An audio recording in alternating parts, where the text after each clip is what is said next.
আসসালামু আলাইকুম, সবাইকে আমাদের চ্যানেলের পক্ষ থেকে স্বাগত জানাই। আবহমান গ্রাম বাংলা গ্রামীণ জীবনযাত্রা নদী কেন্দ্রিক এই দেশে জালের মতো ছড়িয়ে আছে অসংখ্য নদী। বাংলাদেশের পানি উন্নয়ন বোর্ডের তথ্য মতে বর্তমানে বাংলাদেশের নদীর সংখ্যা প্রায় 1008টি।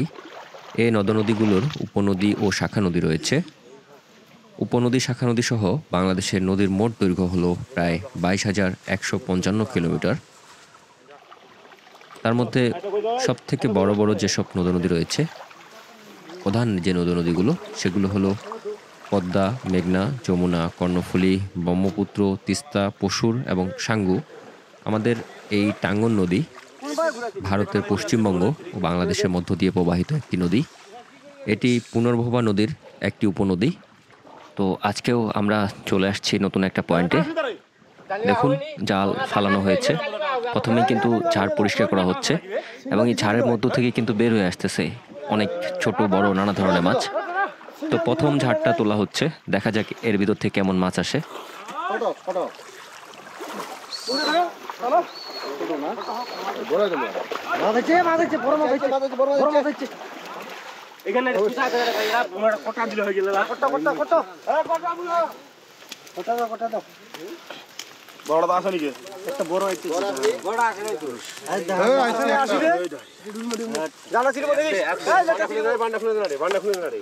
মাশাআল্লাহ, দেখেন এই গাছের গুড়ির ভিতর থেকে কতগুলো মাছ বের হয়ে আসলো, ছোট বড় নানা ধরনের মাছ। তার মধ্যে কিন্তু একটা বোয়াল মাছও আছে। এই গাছের গুড়িগুলো ফেলে দিয়ে রাখা হয় এবং সেই গুড়ির ভিতরে মাছের জায়গা করে নেয় এবং দেখেন এক একটা গুড়ি থেকে কি পরিমাণ মাছ বের হয়ে আসতেছে।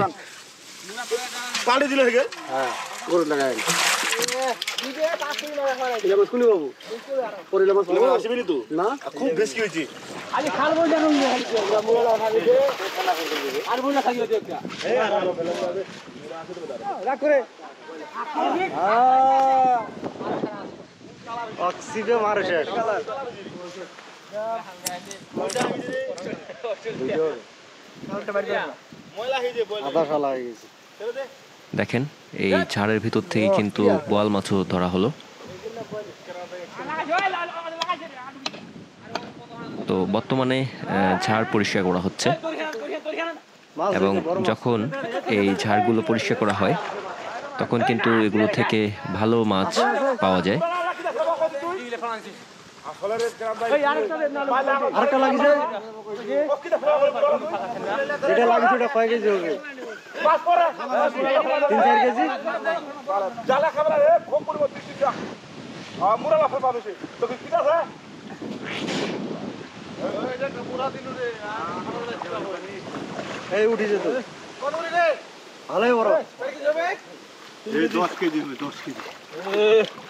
সর্বনিম্ন 10 কেজি। এইটা পরে দিয়ে মুখ ঠিক আছে।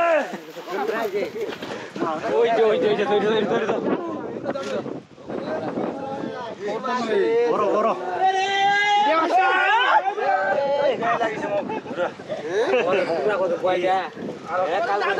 আরো আছে একটা হুরা দিলে শেষ।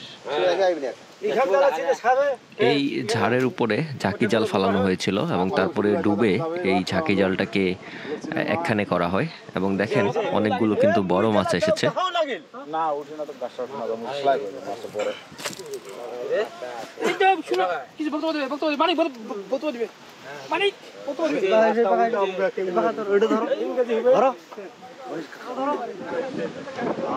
মাছটা হে বাবা ধরনা রে।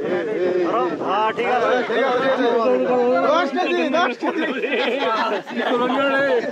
দেখেন এক একটা কালীবাউস মাছ কি পরিমাণ বড়। এখানে এই নদীতে এই মাছটাই অনেক বড়, প্রায় 2 থেকে 3 কেজি হবে এবং সবার আনন্দ দেখেন এক একটা মাছ পাওয়ার পরে।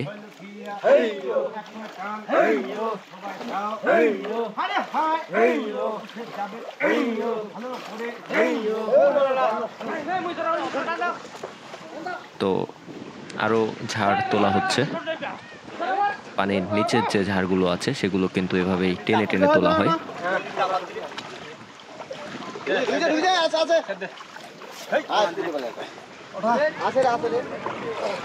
এবং ঝাড় তোলার আগেই চারদিক দিয়ে কিন্তু জাল দিয়ে ঘিরে রাখা হয় যেন মাছগুলো বের হয়ে যেতে না পারে। দেখেন কি পরিমাণ বড় এক একটা গাছের গুড়ি। এগুলো গাছের নিচের যে গুড়িগুলো আছে সেগুলো ফেলে দেওয়া হয়েছিল এবং এগুলো তোলা কিন্তু অনেক পরিশ্রমের একটা কাজ, কষ্টসাধ্য।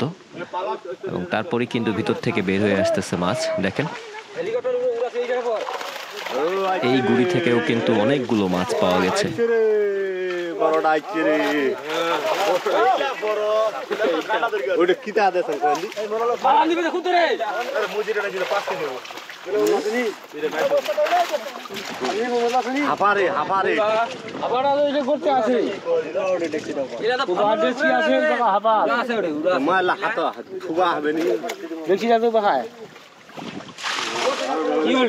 দেখেন এই জায়গায় কিন্তু কালীবাউস মাছ পাওয়া যাচ্ছে, বেশ কয়েকটা কালীবাউস মাছ এখান থেকে পাওয়া গেল।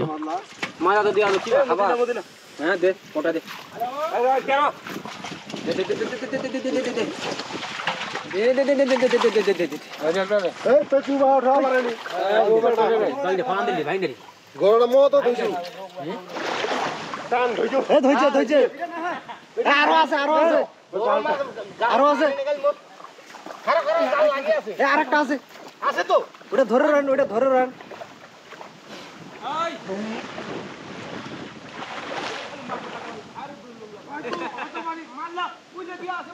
তো আরো একটা ঝাড় তোলা হচ্ছে এবং সবাই কিন্তু পানির নিচ থেকে ডুবে এই ঝাড়টা তুলতেছে। পালাইছে নাকি? তোটা কি করলো? আসে মোটা জাল লাগে আছে তো, জাল লাগে আয় না তো,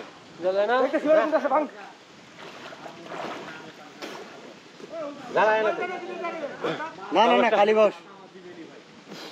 দেখা যাক এবারে মাছ উঠে কিনা। এই ধরনের ভিডিওগুলো দেখতে আসলেই অনেক ভালো লাগে, কারণ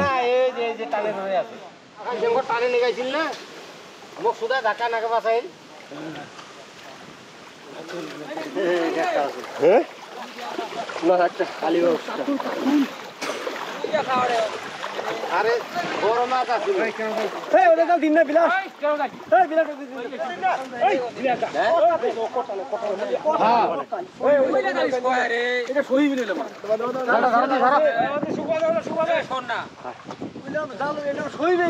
প্রতি ফিকেই ঝাঁকি জালে কিন্তু অনেক বড় বড় মাছ আসতেছে। এখনো কিন্তু পুরো জালটা টানা বাকি আছে।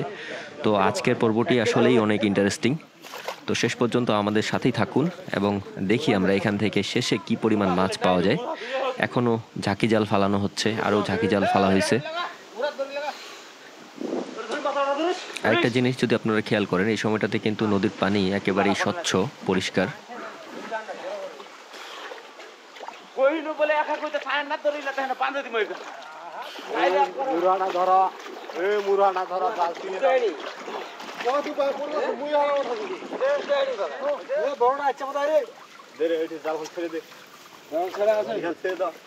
বড় আরো আছে, বড় খালি একটা নয়, 15-20টা আছে। আছে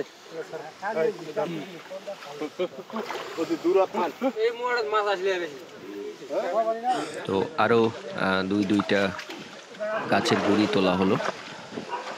এক একটা গুড়ি অনেক বড় বড়।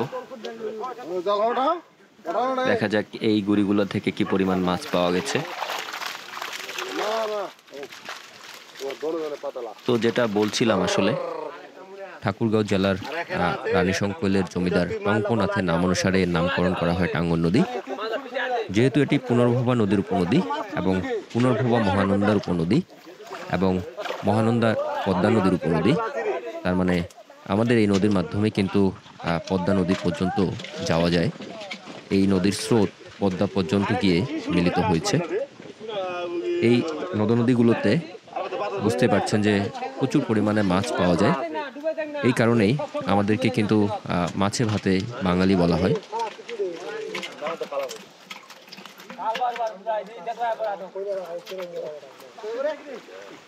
তো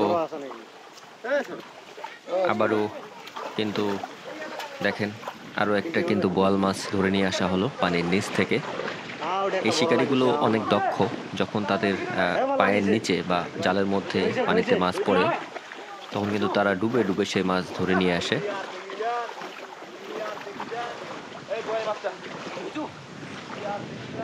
দেখেন এই পানির মধ্যেই কিন্তু তারা মাছ ধরছে।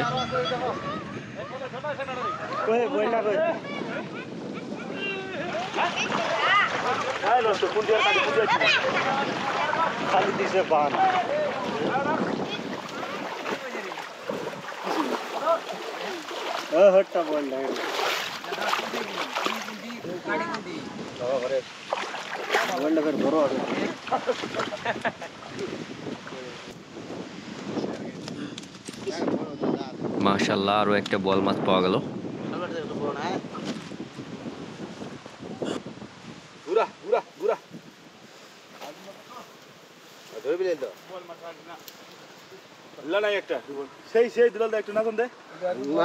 আমি খুব কাম খাইছি এইটা আর কি।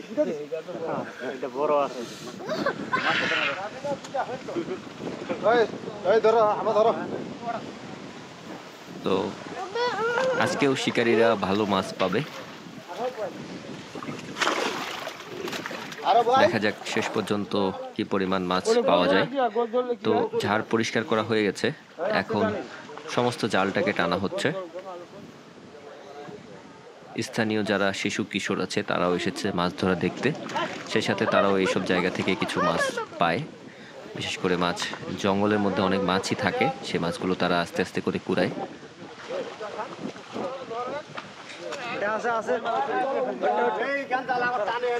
দেখেন প্রচুর কিন্তু মাছ লাফালাফি করতেছে, দেখা যাক কি পরিমাণ মাছ আসে।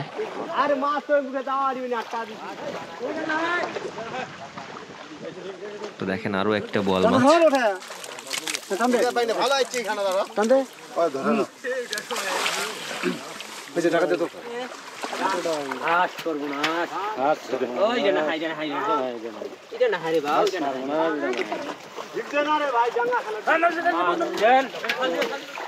মাছ হচ্ছে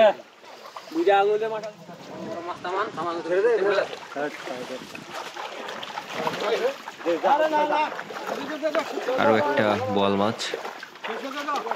তো বর্তমানে ঝাড়গুলো যেগুলো আছে সেগুলোতে ভালো মাছ পাওয়া যাচ্ছে।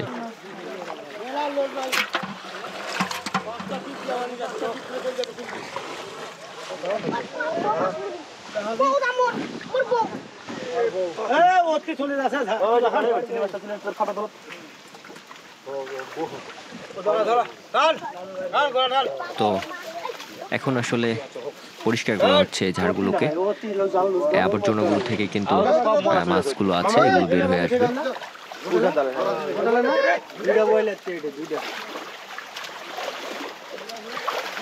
বল মাছ খাওয়া যায় না? বল মাছ কিটা মাছেন?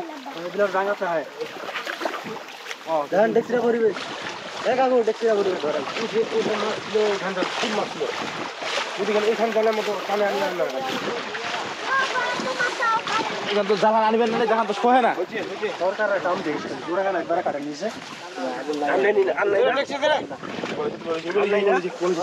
সবাই বসো।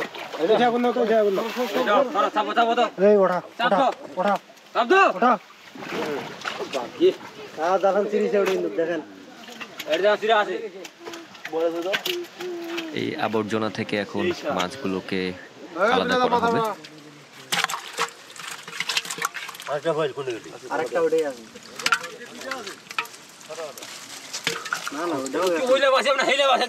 এই আবর্জনার সাথে কিন্তু প্রচুর মাছ আছে, দেখেন।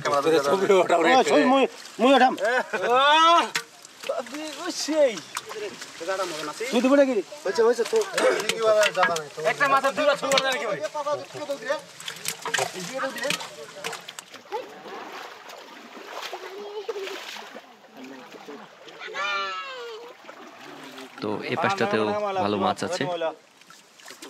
আমরা সব সময় চেষ্টা করি এসব গ্রামীণ মাছ ধরার যে দৃশ্যগুলো আছে সেগুলো আপনাদের সামনে তুলে ধরতে। আপনারা জানেন যে গ্রামীণ যে জীবনযাত্রা সেটা যেমন নদীকেন্দ্রিক, সে সাথে গ্রামীণ অর্থনীতি এবং মাছ ধরা কিন্তু একটা অবিচ্ছেদ্য অংশ। তো এই মাছ ধরার চিত্রগুলো আমরা আপনাদের সামনে তুলে ধরছি পর্যায়ক্রমে। আমাদের গ্রামের যে সকল মাছ ধরা হয় সেগুলোই দেখেন রূপার মতো চকচক করছে, দেশি বিদেশি নানা ধরনের মাছ। অনেকেই ব্যস্ততার কারণে বাইরে থাকেন, গ্রামের বাইরে, যারা মাছ ধরতে পছন্দ করেন কিন্তু মাছ ধরতে পারছেন না, তাদের জন্যই আমাদের এই ক্ষুদ্র প্রয়াস। আশা করি আপনাদের ভালো লাগবে। যারা এখনো আমাদের চ্যানেলটিকে সাবস্ক্রাইব করেননি তারা অবশ্যই আমাদের চ্যানেলটিকে সাবস্ক্রাইব করে দিবেন। তো সর্বশেষে সমস্ত মাছ কিন্তু একখানে করা হবে। মনে হয় জাল টাল চিড়ে আইছে না তো ঘুরে খাইছে হেলা হেলো খেলা কিন্তু ঠিক ছিল তো খেলা ঠিক ছিল যে হেলো পুরো লাগছে হেলো না প্রথমে দেখা গেল না আর আরে এটা তো না আর একটা আছে হ্যাঁ এটা এই দুই-তিন পয়সা দিন না কিসের আজান দিয়ে দিছি পঞ্চাশ আজান দিয়ে দিছি মাশাআল্লাহ, এই মাছগুলো ধরতে কিন্তু অনেক সময় লাগে। প্রায় বলা যায় যে এক একটা ঝাড় মারতে তাদের একদিনের মতো সময় চলে যায়। 10টার দিকে আসলে বিকাল 3টা 4টা 5টা হয়ে যায় কোনো কোনো দিন। এগুলো আসলে তাদের পরিশ্রমের ফসল। আছে মোটামুটি 4টা বয় দিছে একটা কোদে হলেছে এরকম না কোদে এই চলেছে দেখবা হ্যাঁ রে কোদে আদলে চলে হ্যাঁ ওখানে ওটা পারে গেলে কি হবে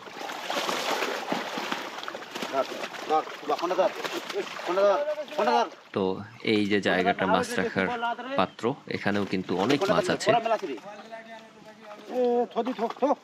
আমরা একটু আগে যে মাছগুলো দেখলাম সেগুলো হচ্ছে সর্বশেষ জাল টানার পরে এগুলো উঠে, আর এগুলো কিন্তু জাল টানার আগেই তারা ধরে ফেলেছিল ওই যে গাছের যে গুড়িগুলো আছে সেগুলো থেকে।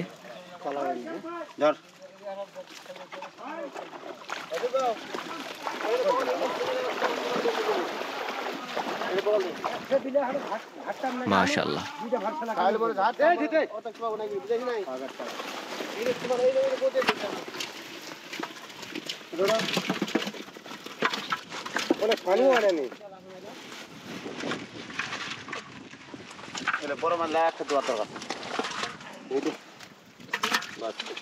এই পাতিলও কিন্তু ভর্তি হয়ে গেছে।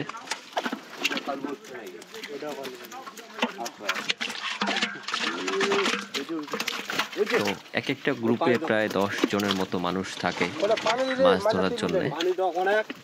তো এই মাছগুলো বিক্রি করলে ভালো ইনকাম হবে, যা তাদের আজকের রোজগার। তো প্রতিদিন এই ধরনের ভিডিও পেতে অবশ্যই আমাদের চ্যানেলটিকে সাবস্ক্রাইব করুন, সেই সাথে আমাদের সাথেই থাকুন এবং ভিডিওগুলোকে আপনাদের বন্ধু বান্ধব পরিবার পরিজনের সাথে শেয়ার করুন যেন সবাই এ ধরনের ভিডিও দেখতে পায়। আর আজকের পর্বটি আমরা এখানেই শেষ করছি, দেখা হবে আগামী পর্বে। সে পর্যন্ত সুস্থ থাকুন, ভালো থাকুন, ধন্যবাদ সবাইকে।